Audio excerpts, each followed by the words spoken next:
নিয়োগ দুর্নীতি মামলায় জেলবন্দি অর্পিতা মুখোপাধ্যায় তার মায়ের মৃত্যুর কারণে দুদিনের প্যারোলে মুক্তি পেলেন জেল থেকে। তার ভিত্তিতে গতকাল তাকে কড়া পুলিশি প্রহরায় আলিপুর মহিলা জেল থেকে সন্ধ্যায় তার বেলঘরিয়ার দেওয়ানপাড়ার বাড়িতে নিয়ে যাওয়া হয়।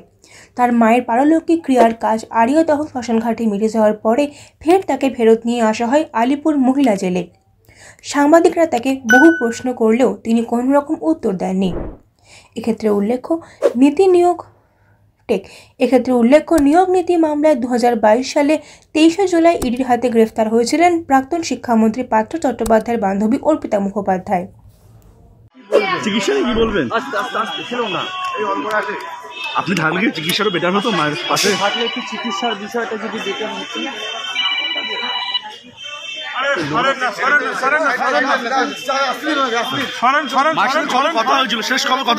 শেষ কথা কবে হয়েছিল?